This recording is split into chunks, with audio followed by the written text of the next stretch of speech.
अध्याय 2257 प्रस्थान। उस समय जब युनचे को पहली बार आदिकालीन गहन सिंदूक प्राप्त हुआ था, वह अपने पूर्व गौरव की एक दयनीय छाया मात्र था। उसका आभामंडल क्षीण था और उसका आंतरिक संसार नाजुक था। सबसे अच्छी स्थिति में विशाल ईश्वरीय क्षेत्र संसाधनों का उपभोग करने के बाद भी वह दिव्य विलुप्ति क्षेत्र तक के प्राणियों को मुश्किल से ही जीवित रख पाता था। फिर भी अब युनचे और अन्य सच्चे देवताओं द्वारा अथक सुदृढ़ीकरण और परिशोधन के बाद दिव्य कलाकृति अपने आदिम गौरवशाली अतीत में लौट आई थी। इसकी आंतरिक दुनिया अब स्वयं सच्चे देवताओं को भी सहजता से निवास करने सक्षम थी। यह अब विशेष रूप से सत्य था क्योंकि आदिकालीन गहन आग की आंतरिक दुनिया अत्यंत शुद्ध दिव्य गहन ऊर्जा से भरी हुई थी, जो सीधे अंतहीन कोहरे के समुद्र की भयावह गहराई से खींची गई थी। यद्यपि रसातल के निवासियों की संख्या लाखों में थी, लेकिन अंततः उनका कुल द्रव्यमान दिव्य संदूक के भीतर उनके लिए उपलब्ध विशाल नव पुनर्स्थापित भूमि की तुलना में महासागर में एक बूंद से अधिक नहीं था। को पूरा विश्वास था आपके वर्तमान परम शक्ति स्तर के साथ भले ही भव्य यात्रा किसी तरह ईश्वरीय क्षेत्र तक पहुंचने में विफल रही हो, फिर भी एक भी आत्मा ऐसे स्वर्ग में हमेशा के लिए रहने के बारे में शिकायत नहीं करेगी। लोगों को लादने की पूरी स्मारकीय प्रक्रिया में केवल कुछ ही घंटे लगे, जिसे कर्तव्यनिष्ठ प्योलैंड गार्ड्स और एविसल नाइट्स द्वारा सर्वोच्च दक्षता के साथ अंजाम दिया गया। जैसे ही आखिरी गहन जहाज और लोगों का आखिरी समूह द्वार में विलीन हो गया, युनचे ने अपनी मौन अंतिम दृष्टि नीचे बचे हुए देवताओं की ओर डाली। बिना एक शब्द कहे देवताओं ने अपना परम कर्तव्य समझ लिया और प्रत्येक ने अपनी सबसे मजबूत शुद्धतम सुरक्षा प्रदान की, और फिर वे भी तुरंत द्वार में विलीन हो गए। उनकी भूमिका आग को अंदर से सुरक्षित रखना था। बाहरी खतरे की जिम्मेदारी सम्राट युन, रसातल सम्राट मोसू और लेडी शियाओदी की थी। उनके जाने के साथ ही पूरी दुनिया एक बेहद खतरनाक सन्नाटे में डूब गई। यहाँ तक कि हवा ने भी अपनी शोकपूर्ण हलचल बंद कर दी, मानो उसे पता हो कि चाहे वह कितनी भी जोर से गाए, कोई भी उसे फिर कभी नहीं सुन पाएगा। क्या ये वास्तव में आवश्यक था? परित्यक्त रसातल के विशाल गूंजते सन्नाटे में मोसू की आवाज गूंजी, जिसने सन्नाटे को तोड़ दिया, क्योंकि वह और पान शियाओदी अब युनचे के बगल में खड़े थे। मुझे एक गारंटी चाहिए थी, युनचे ने ठंडी आंखों से जवाब दिया, और तुरंत ही रसातल सम्राट के प्रश्न का अर्थ समझ गया। कई लोग इसे समझ नहीं पाए होंगे, लेकिन मोसू को ये कैसे पता नहीं चला कि युनचे ने सूक्ष्मता से एक परम आत्मा तकनीक का प्रयोग किया था ताकि यह सुनिश्चित हो सके कि हर एक आत्मा पूरी तरह से स्पष्ट रूप से उसके अंतिम आदेश का पालन करे। लेकिन क्या ये सचमुच आवश्यक था? आप उनकी जन्मजात लालसा और उनके हताश सपनों को बहुत कम आंकते हैं, मोसू ने प्रतिवाद किया। उनकी आवाज दृढ़ विश्वास से भरी हुई थी। मेरे पास ऐसे लोग हैं जिनकी मुझे पूरी तरह से रक्षा करनी है, युनचे ने जवाब दिया। उसका स्वर भी उतना ही दृढ़ था। इस पूरे रसातल में कौन आपके और मेरे आदेश की अवहेलना करने का साहस करेगा? मोसू ने हठपूर्वक जवाब दिया। हा हा हा हा हा हा हा। जैसे ही दो विशालकाय आकृतियां आगे पीछे झगड़ रही थीं, एक मधुर आनंददायक हंसी स्पष्ट झरने की तरह गूंजी। पेंजियाओडी, तुम दोनों की आपस में बहुत बनती है। वह हंसी जिससे दोनों व्यक्ति तुरंत चुप हो गए और आपसी सहमति में सिर हिलाने लगे। अब क्या? मोसू ने आखिरकार पूछा। हर जरूरी काम पूरा हो चुका था, सारी शिकायतें राजनीतिक रूप से सुलझा ली गई थीं और राज्य खाली हो चुका था। अब युनचे के लिए अपने आखिरी अंतिम वादे को निभाने का समय आ गया था। सामान्य परिस्थितियों में ईश्वरीय क्षेत्र तक आवश्यक सुरंग खोलने के लिए मोसू, अन्य सभी देवताओं और शैतान की स्वर्गीय गहन कलाकृतियों की संयुक्त पूर्ण गहन शक्ति की आवश्यकता होती थी, और तब भी सफलता की गारंटी नहीं थी। हालांकि अब अंतिम स्थानिक सुरंग निर्देशांक के अधिग्रहण के साथ यह सुनिश्चित हो गया था कि उनका प्रयास सफल होगा। युनचे ने पहले ही कहा था कि वह उस प्राचीन पद्धति का उपयोग नहीं करेंगे, तथा उन्होंने घोषणा की थी कि उनके पास एक बेहतर विलक्षण तकनीक उपलब्ध है। मोसू ने सम्राट युनचे पर अपना पूरा भरोसा रखा था। अब सम्राट के लिए ये साबित करने का समय था कि भरोसा गलत नहीं था। क्या तुम दोनों अपनी आकृतियां घुमा सकते हो, अपनी आंखें बंद कर सकते हो और एक पल के लिए अपनी दिव्य भावना को पूरी तरह से बंद कर सकते हो? युनचे ने अंततः कहा। उसकी आवाज आश्चर्यजनक रूप से नर्म थी। मोसू और पेन शियाओदी दोनों ने एकदम एक सुर में पूछा। उनकी भयानक दिव्य श्रवण क्षमता के बावजूद यह अनुरोध इतना अविश्वसनीय रूप से बेतुका और कोमल था कि मानो समझ ही नहीं आया। मैं दोहराता हूँ, क्या आप दोनों इस क्षण के लिए अपनी आकृतियां घुमा सकते हैं, अपनी आंखें बंद कर सकते हैं और अपनी दिव्य इंद्रियों को पूरी तरह से बंद कर सकते हैं? युनचे ने कहा। उसकी आवाज अब पूर्ण निर्विवाद अधिकार से गूंज रही थी। इसके बाद एक गहन ब्रह्मांडीय मौन छा गया। उद्धरण चिन्ह, क्या यह मामला उस सीनियर से जुड़ा है? पेन शियाओदी ने अचानक पूछा। उसकी आवाज़ धीमी हो गई। हालांकि जीवन सार के रूप में बिताए समय की उसकी यादें धुंधली थी, फिर भी वह उस थाए भयावह आभा को समझ सकती थी, एक ऐसे प्राणी के हाथ में होने का एहसास जिसकी शक्ति उसके पिता शैतान सम्राट को भी मात दे रही थी। हाँ, यूनचे ने सिर हिलाकर पुष्टि की। ठीक है। दोनों ने गंभीरता से सिर हिलाते हुए सहमति जताई। उन्होंने तुरंत अपने और युनचे के बीच एक सुरक्षित, जरूरी दूरी बना ली और अपनी दिव्य इंद्रियों और श्रवण शक्ति को पूरी तरह से बंद करने की तैयारी कर ली। लगता है वे अभी भी तुम पर पूरी तरह भरोसा नहीं करते। हाँ हाँ हाँ। युनचे के मन में लीसू की मधुर, जानकार आवाज मनोरंजन से गूंज उठी। उद्धरण चिन्ह। युनचे ने मन ही मन आह भरी। वह सच जानता था, अगर वह उनकी जगह होता तो भी वह खुद पर पूरा अंधा भरोसा नहीं करता। बेशक युनचे को रसातल की बाधाओं को तोड़ने और ईश्वरीय क्षेत्र में वापस लौटने के लिए जिस अंतिम विधि की आवश्यकता थी, वह निश्चित रूप से वरिष्ठ मृत्यु की शक्ति से संबंधित थी। फिर भी सच्चा छिपा हुआ कारण जिसके लिए उसे सभी को अपनी दिव्य इंद्रियों को सील करने और दूर देखने की आवश्यकता थी, वह पूरी तरह से कुछ और था, ऐसा कुछ जो कहीं अधिक व्यक्तिगत और तत्काल जोखिम रखता था। क्या तुम्हें यकीन है कि तुम इस बारे में बहुत ज्यादा नहीं सोच रही हो? लीसू की आवाज एक बार फिर गूंजी, लेकिन इस बार उसमें एक भयावह गंभीरता और सच्ची चिंता थी। अगर सबसे बुरा भी हो जाए तो मुझे शायद केवल थोड़ी सी ही सजा मिलेगी, युनचे ने जवाब दिया। उसकी आंखें तुरंत ठंडे संकल्प से तेज हो गईं। सावधान रहो, लीसू ने आदेश दिया। युनचे की आत्मा और मन के भीतर जीवन की देवी से संबंधित दिव्य शक्ति का एक शक्तिशाली पूर्ण ज्वार तुरंत प्रकट हुआ, जिसने उसके भीतर की हर चीज को अज्ञात परिणाम के विरुद्ध मजबूत कर दिया। संसार के कुएं की गहराई में मृत्यु के आदिम लोक में एक वीरान लोक जहां पूरे ब्रह्मांड, ग्रह और छोटे लोक घने मृत्यु नियमों से पूरी तरह प्रभावित थे, और जहां एक नवजात आत्मा भी तुरंत शून्य में बदल जाती एक आकृति पुनर्तः काले वस्त्र पहने इतनी भयानक गति से आगे बढ़ रही थी कि किसी भी ज्ञात समझ से परे थी। फिर भी उस आकृति के लिए वह अति गति पहले की तरह ही धीमी थी। उसके लाखों विचार एक ही क्षण में उसके मन में कौंध रहे थे, जबकि उसकी निर्जीव आंखें पूरी सृष्टि को देख रही थीं। जहां भी उसकी नजर पड़ी, उसने एक गहरी, ब्रह्मांडीय पूर्ण विरक्ति भरी आह भरी। अंततः वह अपने ही राज्य के निर्जन आकाश की ओर ऊपर की ओर तैर गया। उसकी आंखों में वह सब कुछ समाया हुआ था जिसे उसने कभी सृजित किया था। उद्धरण चिन्ह। एक खामोश, गहन अनंत काल के बाद उसने एक बार फिर अपनी आंखें खोली, लेकिन इस बार उसकी पिछली उदासीनता बुरी तरह से टूट गई थी। उसकी बेजान आंखों से अचानक एक चमकदार आदिम प्रकाश फूट पड़ा। फिर वह सत्ता बोली, भाइयों बहनों, उद्धरण चिन्ह, लाखों लाखों वर्षों से आपके सार का हर टुकड़ा धीरे धीरे अनिवार्य रूप से इस तल में खींचा गया है। आपके सदैव प्रतिभाशाली को बंद कर दिया गया है। उद्धरण, मैं जानता हूं कि आप क्रोधित हैं, मैं जानता हूं कि आप आहत हैं, और मैं जानता हूं कि आप सभी के मन में मेरे प्रति शाश्वत द्वेष है। और मैं पूर्ण निश्चय के साथ जानता हूं कि हम सबके बीच टूटे हुए विश्वास को सुधारने के लिए मैं कुछ भी नहीं कर सकता। उद्धरण चिन्ह, लेकिन आप सभी को भी अपने सार में ये समझना होगा कि इस सब में मेरी अत्यंत निराशाजनक स्थिति क्या है। मानो किसी दृश्यमान व्यक्ति से सीधे बात करते हुए मृत्यु की आवाज गूंज उठी, जो आदिम भावना और असंभव आवश्यकता के भार से कांप रही थी। वह समय जल्द ही आएगा जब तुम सब एक बार फिर परम तेज से चमकोगे, जब तुम अंततः जीवित दुनिया में लौट पाओगे। मृत्यु की आवाज पूरे ग्रह में गूंज उठी। हालांकि यहाँ कोई जीवन नहीं था, केवल मृत ग्रह और उजड़े हुए लोग। उस सत्ता को इसकी परवाह नहीं थी, वह अपना संबोधन जारी रखे हुए थी। आप सभी ने, जैसे मैंने स्वयं भगवान माँ की परम इच्छा को सुना है। उद्धरण चिन्ह। मुझे उम्मीद है कि जब अंतिम समय आएगा तो आप सभी अपने दिलों में मुझे माफ करने का साहस जुटा पाएंगे। इस भारी भयावह भाव के साथ मृत्यु ने तुरंत अपनी चमकीली दृष्टि वापस ले ली। उसकी आकृति चमक उठी और शेष समय की गणना करने के लिए अपने दिव्य सिंहासन पर लौट गई। ये जल्द ही होना चाहिए। मौत बड़बड़ाई एक परम ठंडी खामोशी में डूब गई।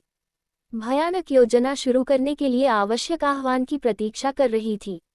रसातल के शून्य में जैसे ही मोसू और पान शियाओदी अपनी दिव्य इंद्रियों को बंद करने की तैयारी कर रहे थे, उनकी विशालकाय आकृतियां अचानक गतिहीन हो गईं। नहीं सिर्फ वे ही नहीं थे, पूरी दुनिया ही अचानक रुक गई थी। पेड़ों की गति रुक गई, हवा की गति भी रुक गई, यहाँ तक कि समय का पहिया भी पूरी तरह से जम गया। एक भयानक निरंकुश शक्ति, आदिम ब्रह्मांडीय नियम की एक शक्ति, चुपचाप अवतरित हुई और उसने दुनिया को जकड़ लिया।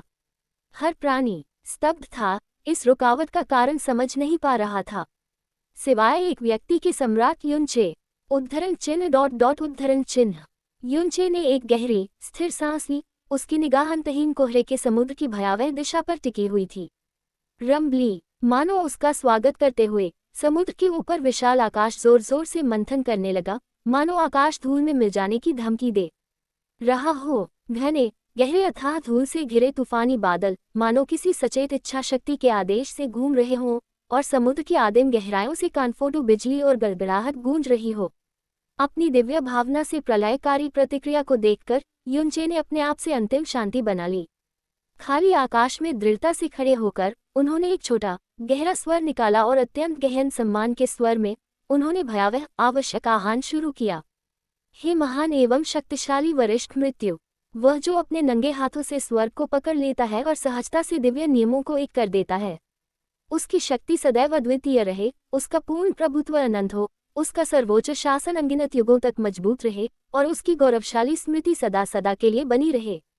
उद्धरण चिन्ह। दिव्य नियमों और अस्तित्व के संपूर्ण स्तरों की पूर्ण बाधा से पृथक आदिम मृत्यु लोक के अंदर, जहां स्वयं मृत्यु निवास करती थी, सर्वोच्च सत्ता अपने दिव्य सिंहासन से लगभग पूरी तरह से गिर पड़ी जब उसने युनचे के अत्यंत निर्लज अतिशयोक्तिपूर्ण आह्वान को सुना। युनचे के मृत्युलोक से विदा होने से पहले सर्वोच्च सत्ता ने उसे साफ साफ कह दिया था कि जब वह रसातल छोड़ने के लिए तैयार हो तो बस पुकार दे। फिर भी उस बेशर्म युवक ने एक बेतुका स्तुतिगान किया था, और वह भी बिल्कुल असली नहीं था। हालांकि मृत्यु अपने आदिम क्षेत्र को नहीं छोड़ सकती थी, लेकिन वह जीवितों की दुनिया का पर्दा फाड़ सकती थी। वह सत्ता पूरी तरह आश्वस्त श्री येची वुयाओ के किसी चापलूसी भरे स्तुति गीत की बेशर्मी से नकल थी। युनचे ने तो बस कुछ शब्द बदल दिए थे। क्या तुम मेरा मजाक उड़ा रहे थे? युनचे के मन में मौत की आवाज गूंज उठी। स्तब्ध अविश्वास के क्षण से उस इकाई की भावना तुरंत पूर्ण चरम क्रोध में बदल गई, क्योंकि उसकी दिव्य आवाज ने युनचे की आत्मा को लगभग चकनाचूर कर दिया। वरिष्ठ, मैं तो बस मजाक कर रहा था, आपकी सर्वोच्च शक्ति का बखान करने के लिए एक छोटा सा स्तुतिगान। युनचे ने घबराहट में अपनी गर्दन हिलाए और एक सतर्क शांत मुस्कान दी। फिर उसने तुरंत अपना स्वर एक सम्मानजनक कनिष्ठ की तरह मोड़ दिया। आप कैसे हैं वरिष्ठ? पिछली बार जब हम मिले थे तब से क्या आप ठीक हैं?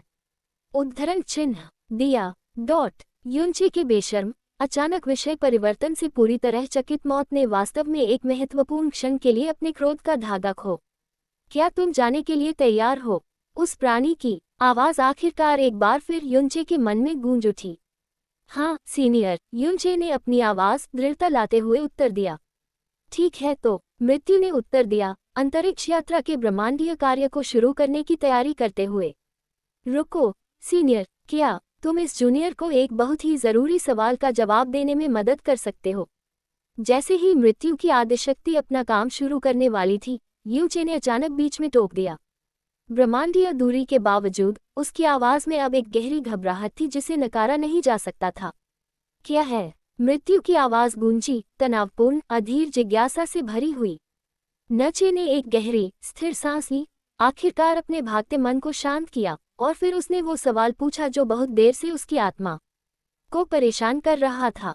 अब या कभी नहीं, उसने तुरंत पूछने का फैसला किया, ये जानते हुए कि यह उसका आखिरी मौका था। वरिष्ठ, मुझे पता है कि आपने मेरी मदद केवल लिंगशी पैट्रिक देवी के साथ मेरे रिश्ते के कारण की है। युनचे का स्वर खतरनाक अटकलों से भरा हुआ था। लेकिन अगर यह सच है, तो आपको कैसे पता चला कि पेन शियाओडी की आत्मा और जीवन सार को लाखों वर्षों तक संरक्षित रखा गया है, मेरे जन्म से भी पहले?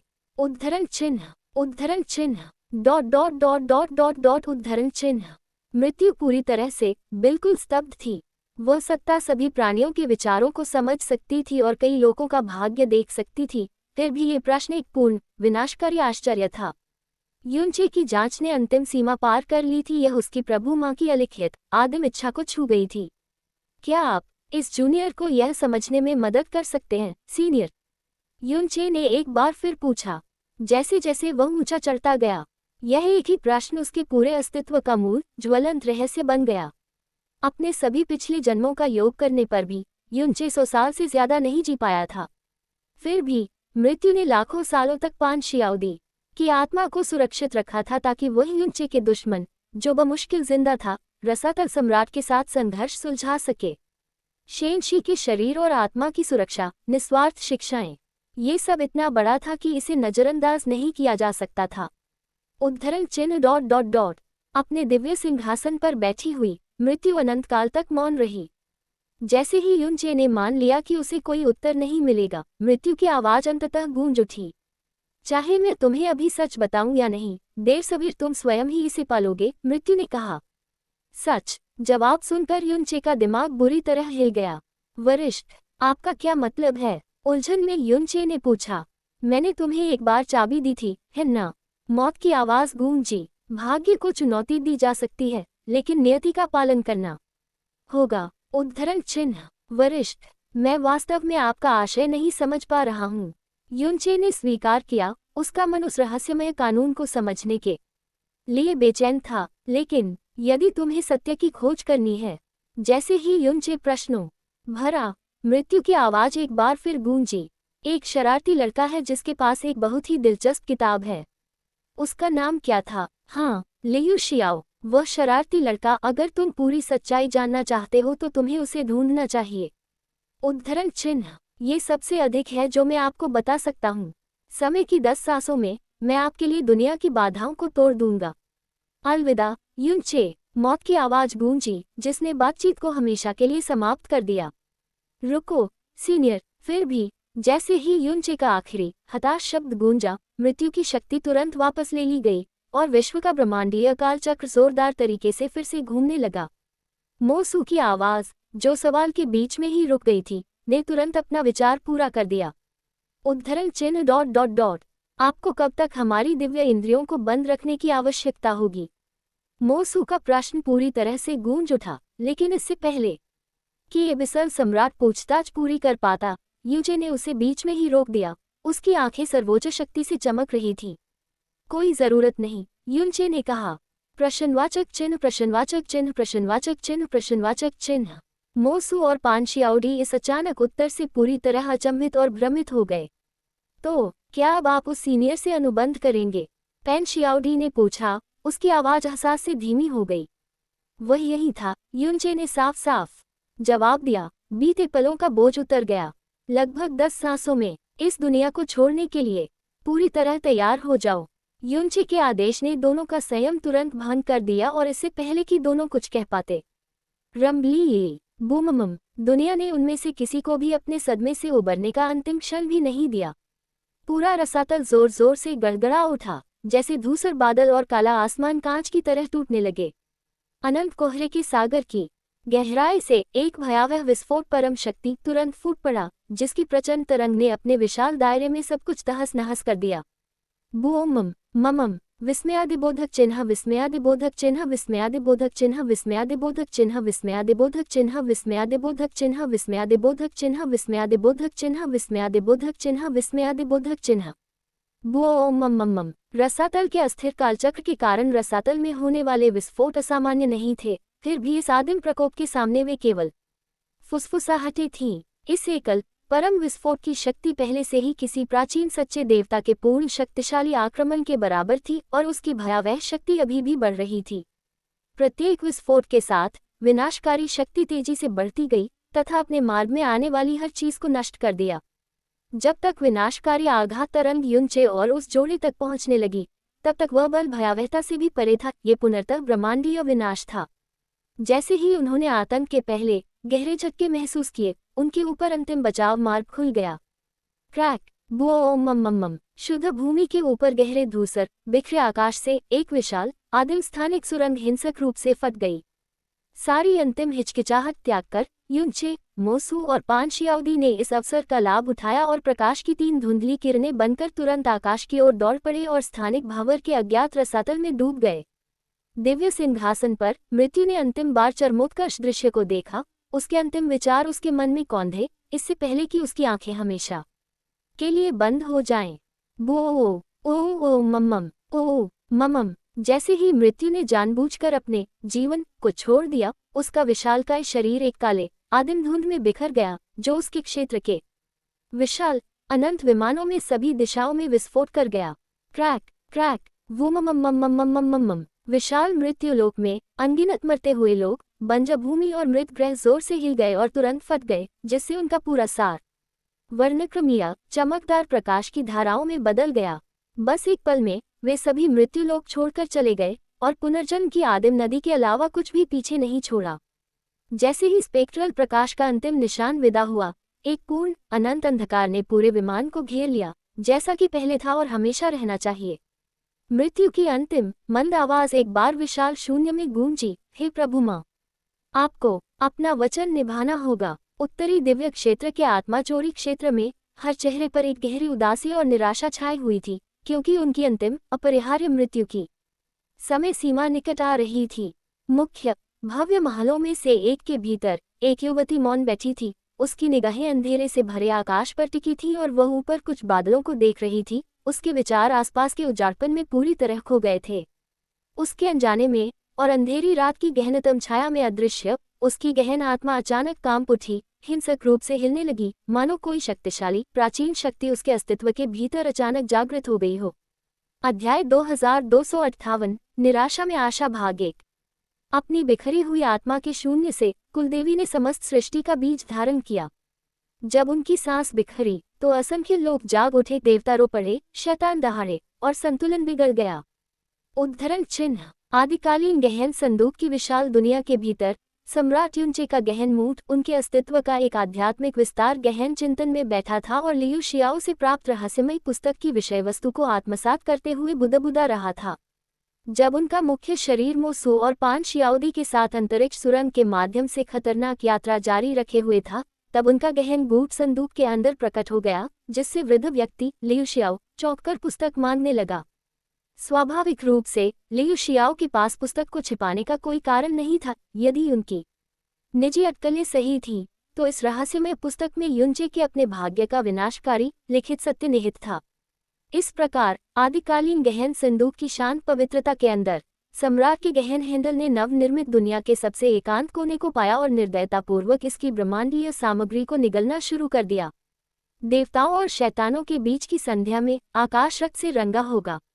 राख से एक व्यक्ति द्विज के रूप में उठेगा, उसकी रगों में क्रोध और आत्मा में दुख होगा। जब 9 चरणों वाला स्वर्गीय क्लेश प्रकट होगा, तब सच्चा परमेश्वर लौटेगा। सद्गुण शाश्वत शांति की ओर ले जाएगा। दुष्टता शैतानी परमेश्वर का नरसंहार लाएगी।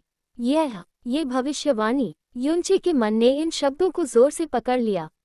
ये वही भयावह भविष्यवाणी थी जो स्वर्गीय रहस्यमय लोक के पूर्वज ने वर्षों पहले कही थी, वही भविष्यवाणी जिसके कारण युनचे को ईश्वरीय लोक ने सीधे तौर पर धोखा दिया था और अंततः उसकी वापसी हुई, पूर्ण प्रतिशोध और सम्राट के पद तक पहुंच गई। फिर भी लाखों वर्षों से उच्च पुजारी लियू शियाओ के वंश से चली आ रही इस प्राचीन पुस्तक में भी वही शब्द पाए जाने पर गहरा सदमा लगा। फिर भी संपूर्ण आदिकालीन भविष्यवाणी यही समाप्त नहीं हुई, यह भयावह रूप से जारी रही। लेकिन यह अंत नहीं है, क्योंकि तारे अभी झुके नहीं हैं। जो तलवार बर्बादी लाती है, वह एक दिन शांति का आश्रय लेगी। जो हृदय केवल प्रतिशोध जानता था, वह संसार को गले लगा लेगा। वह जो प्रकाश और अंधकार के बीच चलता है, बिखरी हुई विरासतों को जोड़ेगा। पतित राजा, मौन देवता, शोकग्रस्त आत्माएं सभी उसके माध्यम से बोलेंगे। जैसे जैसे युनचे का गहन हस्त उस पुरातन पाठ को निगलता गया, उसका सदमा एक बेकाबू भय में बदल गया। फिर भी अंत में उस परम आदिम भविष्यवाणी ने वे स्पष्ट उत्तर नहीं दिए जिनकी उसे बेसब्री से तलाश थी, बल्कि और भी गहरे ब्रह्मांडीय प्रश्नों का एक चक्करदार चक्रव्यूह प्रस्तुत किया। खास तौर पर अंतिम पंक्तियों ने उसकी आत्मा को प्रबुद्ध करने के बजाय और भी अधिक हतप्रभ कर दिया। जब आकाश और रसातल एक साथ घुटने टेकते हैं और एक बार फटी हुई आत्मा फिर से पूरी हो जाती है, तो वह न केवल ऊपर चढ़ेगा, बल्कि उसे विरासत भी मिलेगी। अंतिम युग का अंतिम स्वामी देवताओं का नहीं, शैतानों का नहीं, बल्कि सभी का। भविष्यवाणी की यह अंतिम पंक्ति, इसका पूर्ण अर्थ क्या है? युनचे ने धीरे से कहा। उसके दिमाग में लाखों गणनाएं कौंध रही थीं। एक अनंत समयावधि के बाद उन्होंने शब्दों का विश्लेषण करना शुरू किया। जब आकाश और रसातल एक होकर घुटने टेकते हैं, ये पंक्ति स्पष्ट रूप से ईश्वरीय क्षेत्र और रसातल के एकीकरण की ओर संकेत करती है। लेकिन उसके बाद की पंक्ति, और एक बार टूटी हुई आत्मा फिर से पूर्ण हो जाती। आखिर ब्रह्मांड में इसका क्या मतलब था? मेरी अपनी आत्मा पूरी तरह से पूर्ण है। मेरे सभी जीवन और वर्तमान में एक भी टुकड़ा छूटा नहीं है। तो यह टूटी हुई आत्मा कौन या क्या है? पूर्ण ब्रह्म में अपना सिर हिलाते हुए उसका गहन नियंत्रण चुपचाप विलीन हो गया तथा उसके मुख्य शरीर में वापस आ गया। लिंगशी, नहीं कुलदेवी, ऐसा लगता है कि वास्तव में कुछ चीजें हैं जिन्हें आपने जानबूझकर मुझसे छिपाया है, युनचे ने धीरे से कहा। उसकी आंखें तुरंत ठंडी, अंतिम निश्चितता के साथ तेज हो गईं। अंतरिक्षीय तूफानों की हिंसक, अंतहीन गर्जना के बीच जहां समय स्वयं विकृत हो रहा था, चक्करदार अराजकता में तेजी से बढ़ रहा था और धीमा हो रहा था, 3 सर्वोच्च आंकड़े लड़े अपनी सारी ताकत के साथ आगे बढ़ रहे थे। शुक्र है कि अपनी संपूर्ण संयुक्त शक्ति के साथ वे क्रूर, धारदार स्थानिक आंसुओं का सामना नहीं कर सके। फिर भी जैसे जैसे वे अनंत अंतरिक्ष जैसे प्रतीत होने वाले स्थान से ऊपर और ऊपर चढ़ते गए, नीचे की ओर का बल एक भयानक आदिम चूषण प्रत्येक ऊर्ध्वाधर इंच के साथ तेजी से मजबूत होता गया।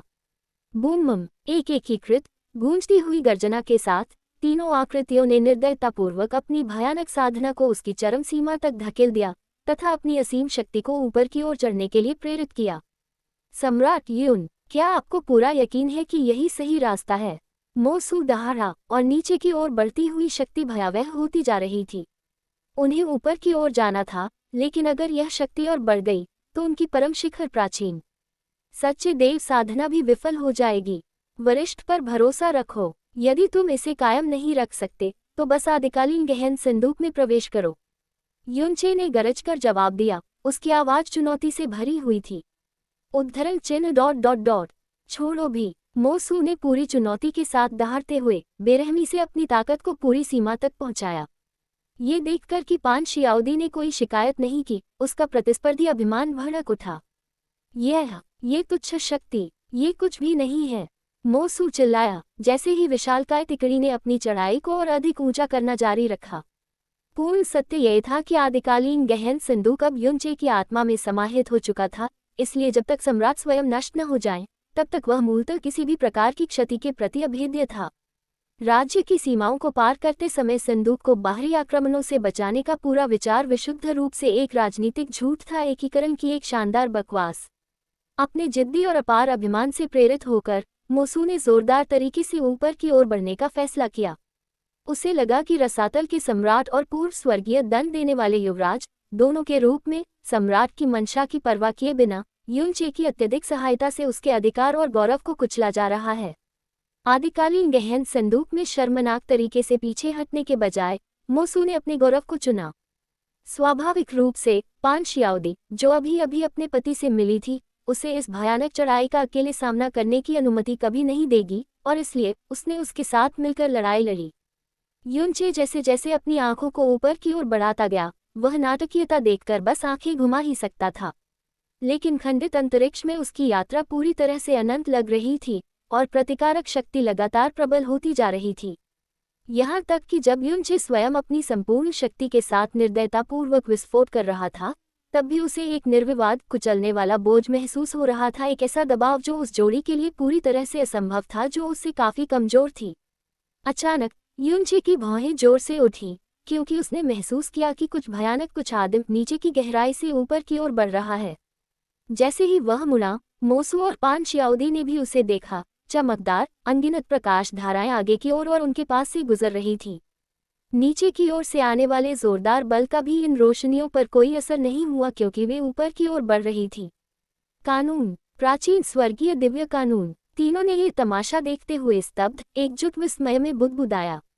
प्राचीन स्वर्गीय कानून, सर्वोच्च संप्रभु दिव्य कानून जो कभी देवताओं और शैतानों की आयु निर्धारित करते थे, आखिरकार शानदार ढंग से लौट आए थे। बूम, आशा की इस परम पूर्ण अभिव्यक्ति के साथ तीनों की अपार शक्ति एक प्रचंड अग्नि में पुनः प्रज्वलित हो उठी। उन्होंने अपनी विजय का घोष किया और अपनी पूरी शक्ति को अंतिम विशाल प्रहार में झोंक दिया, उन चमकदार अजय रोशनियों का अनुसरण करते हुए जो अब स्वर्ग के रास्ते को ढक रही थी। दस्तक, दस्तक, दस्तक। अचानक कमरे के दरवाजे पर एक हल्की मगर साफ दस्तक हुई, जिसने युवती को उसकी खामोश गहरी समाधि से झकझोर दिया। वह अपनी सीट से उठी और आवाज लगाए, क्या बात है वुक्सिन? उद्धरण चिन्ह आंटी लिंगशी, भूषण की आवाज ने जवाब दिया। बाकी सभी लोग पहले ही मुख्य महल में इकट्ठा हो चुके हैं। चूंकि आप अभी तक नहीं पहुंची हैं, इसलिए माँ ने मुझे खुद आकर आपको ले जाने का निर्देश दिया है। उद्धरण चिन्ह। आत्मा चुराने वाले क्षेत्र के मुख्य महल के मुख्य भव्य हॉल में लगभग 1000 उदास आकृतियां एकत्रित हुई थीं। उनके सामने एक भयानक रूप से भव्य भोज का आयोजन किया गया था। दिव्य मिठाइयां, दुर्लभ स्वर्गीय मदिरा और हर कल्पनीय सामग्री इतनी दुर्लभ कि उसे पूरे देवलोक में खोजा जा रहा था। ये जाहिर है सर्वोच्च स्तर का उत्सव था। किसी भी अन्य परिस्थिति में इन उच्च स्तरीय साधकों की इसमें रुचि नहीं होती। भोजन करना उनके लिए एक नश्वर सुख था, जो उनके अंतहीन जीवन में एक भुला दिया गया विकल्प था। फिर भी आज, चाहे उनकी साधना का आधार कितना भी ऊंचा क्यों न हो, शक्ति का स्तर या पद कुछ भी हो, हर एक व्यक्ति चुपचाप एक प्लेट लेकर अपना पेट भर रहा था, मानो किसी आदिम अंतिम भूख को शांत कर रहा हो। हालांकि यह भव्य भोज उत्सव का आभास दे रहा था, लेकिन माहौल पूरी तरह से शांत, गहन रूप से उदास और घोर भय से भरा हुआ था। किसी ने भी सच बोलने की हिम्मत नहीं की। इसके बजाय एकत्रित लोगों के बीच कभी कभार एक नाजुक मुस्कान, एक ऐसी मुस्कान जो अवर्णनीय उदासी से भरी हुई थी, का आदान प्रदान हुआ। मैं सभी से क्षमा चाहती हूँ। क्या मैंने आपको इंतजार करवाया? जियो लिंगजी की धीमी आवाज अचानक गूंजी, जिसने भारी शांति को तोड़ दिया क्योंकि वोक्सिन ने उसे धीरे से मुख्य हॉल में ले जाया। उद्धरण चिन्ह ... कोई बात नहीं बड़ी बहन लिंगशी, एक प्लेट जरूर लीजिए, उस सुंदर महिला ने उत्तर दिया। उसकी उम्र, बेमिसाल सुंदरता और अपार शक्ति जियाओ लिंगशी से कहीं बढ़कर थी, लेकिन सम्राट युनचे के जीवन में देर से आने के कारण उसने स्वेच्छा से लिंगशी को बड़ी बहन कहा। वक्ता निस्संदेह इस अंतिम स्वर्गीय भोज की रचयिता थी और सक्रियता का आभास देने वाली एकमात्र हस्ती फेंग शुहे। कैंग शुहे की आंखें भौहें और होंठ शालीन और बेहद कोमल थे जब उसने जियाओ लिंगशी को खाने की थाली दी और बदले में एक उदास मुस्कान मिली। आंटी लिंगशी, चलो वहां चलते हैं, वोक्सिन ने धीरे से निर्देश दिया और लिंगशी को सबसे अंदर वाली महिलाओं के समूह की ओर ले गया। वहां उसके चारों ओर सभी सहोदर बहनें, सम्राट युनचे की सभी पत्नियां और स्त्रियां इकट्ठी थीं और कुछ ही दूरी पर उनके सभी माता पिता और निकटतम रिश्तेदार भी। यह एक पूरी सभा थी। बाकी सबकी तरह स्वर्ग जैसा स्वाद वाला भोजन खाने के बावजूद किसी में भी गाने या नाचने का उत्साह नहीं था। यह विस्तृत अंतिम भोजन बिल्कुल एक जैसा ही लगा, उनके जीवन का एक भयावह विदाई भोज। जैसे ही जियो लिंगशी ने एकत्रित लोगों का अभिवादन किया और बैठ गई, उफ! उद्धरण चिन्ह। एक दर्दनाक घुटी हुई कराह अचानक सन्नाटे को चीरती हुई आई, जिसने हर भयभीत नजर को तुरंत उसकी ओर खींच लिया। उस आकृति ने इंद्रधनुषी रंग की पोशाक पहन रखी थी, लेकिन उसका कपड़ा साफ तौर पर फीका था, मानो उसका रंग ही हिंसक तरीके से चूस लिया गया हो। जिस क्षण उसके होठों से दर्दनाक कराह निकली, हर कोई उसके मुंह से बहते हुए स्पष्ट भयावह काले रक्त को देख सकता था। कैसी? उद्धरण चिन्ह। बहन कैसी, क्या आप ठीक हैं? जैसे ही आकृतियां उसे सहारा देने के लिए दौड़ी, भय और चिंता से भरी आवाजें तुरंत गूंज उठी। कुछ लोगों ने उसकी पीड़ा कम करने के लिए अपनी शुद्ध और गहन ऊर्जा उसमें उंडेल दी, जबकि कुछ लोग उस भयानक हमले को समझने की कोशिश में बेताब थे। मास्टर, क्या वास्तव में उसकी मदद करने का कोई तरीका नहीं है? सु लिंगर की आवाज घबराहट के बीच गूंजी। उसका चेहरा पीला पड़ गया क्योंकि उसने बूढ़े आदमी की ओर देखा जो केवल अपना सिर हिला सकता था। वह बूढ़ा व्यक्ति निस्संदेह प्रसिद्ध औषधि संत युनगू था। दुर्भाग्य से ये दैवीय बाह्य द्वेष उसके चिकित्सा और गहन ज्ञान की सीमा से बिल्कुल परे था। काश मैंने अपनी गहन शक्ति को विकसित करने पर ध्यान केंद्रित किया होता।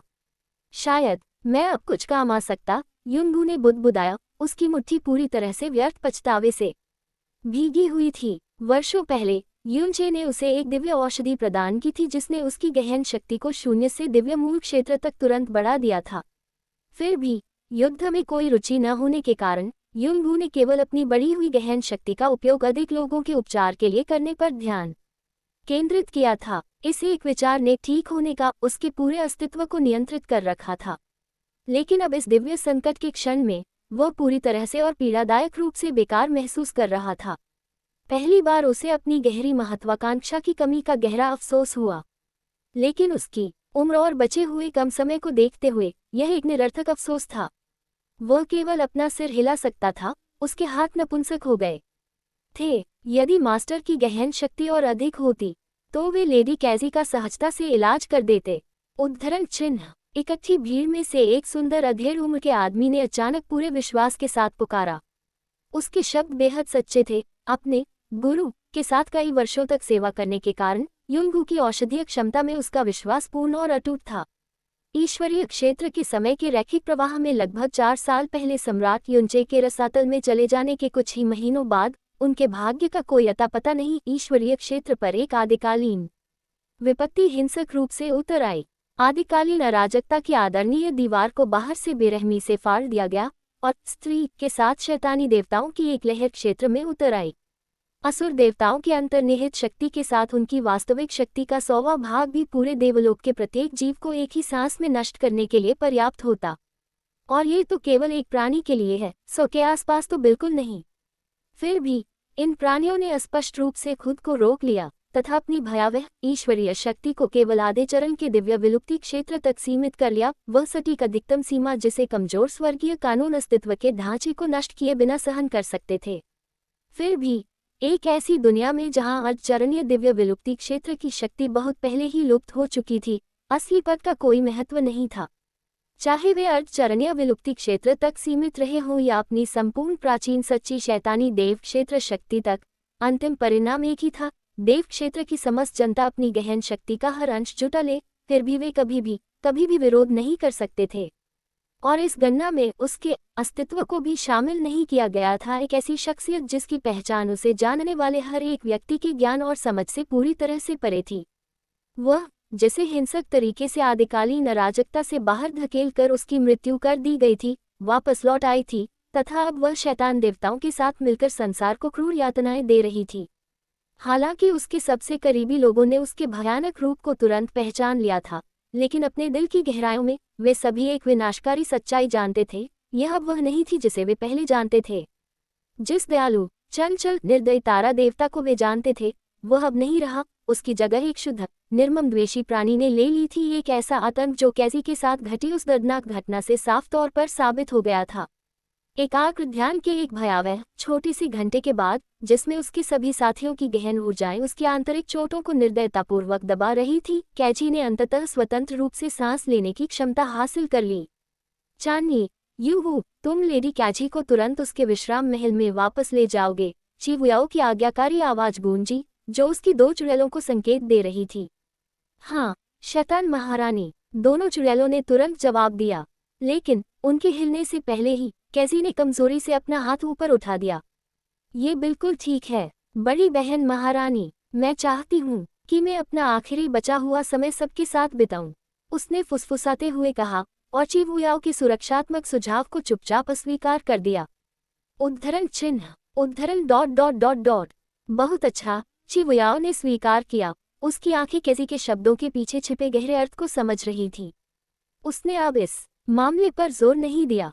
अपने भयानक बुद्धिमान मन की गहराई में वह पूरी तरह से जानती थी कि इससे कोई फर्क नहीं पड़ता कि कैसे या ईश्वरीय क्षेत्र में कोई भी अपने अंतिम घंटे आराम करते हैं या स्वास्थ्य लाभ करते हैं। आने वाले दिन की दोपहर के बाद ईश्वरीय क्षेत्र में सारा अस्तित्व ही समाप्त हो जाएगा। रात भर भव्य भोज चलता रहा। मेहमान ज्यादातर चुपचाप भोजन करते रहे। फिर अनिवार्य रूप से समय को थमकर इस गहन दुर्स्वप्न से जागने की हताश सामूहिक इच्छा के बावजूद एक नए वीरान दिन का समय आ गया। हालांकि उत्तरी दिव्य क्षेत्र हमेशा अंधकार में डूबा रहता था, फिर भी रात से दिन में होने वाला सूक्ष्म परिवर्तन हमेशा दिखाई देता था।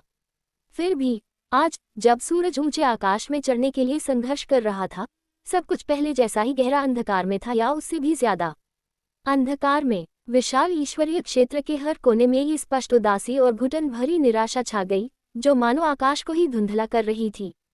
आखिरी दिन आ गया था, उस भयानक वादे का दिन जो उसने कभी किया था, वह क्षण जब वह शैतान देवताओं को अंततः अपनी पूर्ण अप्रतिबंधित शक्ति का प्रयोग करने देगी, जिससे पूरा देवलोक परम काले रक्त की ज्वार में डूब जाएगा। यद्यपि इन छोटे वर्षों के दौरान ग्रहों या संपूर्ण तारा मंडलों का आकस्मिक विनाश एक सामान्य घटना थी, ये दुर्बलता केवल स्वर्गीय नियमों की अत्यंत कमजोर स्थिति के कारण थी, जो अब मंडलों को नियंत्रित करते थे। लेकिन अब, जब शैतान देवता अपनी पूरी अबाधित आदिम शक्ति का प्रयोग करने को तैयार थे, तो दांव पूरी तरह बदल चुका था। सिर्फ एक शैतान देवता की शक्ति ही काफी थी, पूरी तरह से काफी, ताकि सभी चीजों और हर चीज को तुरंत और हमेशा के लिए नष्ट कर दिया जा सके। धप धप धप धप। पूर्ण निराशा की दमघोंटू रोशनी धीरे धीरे आसमान ऊपर उठती गई और खरबों धड़कते दिल एक साथ बजने लगे, जो भाग्य के अपरिहार्य अंतिम हथौड़े के उतरने की प्रतीक्षा कर रहे थे।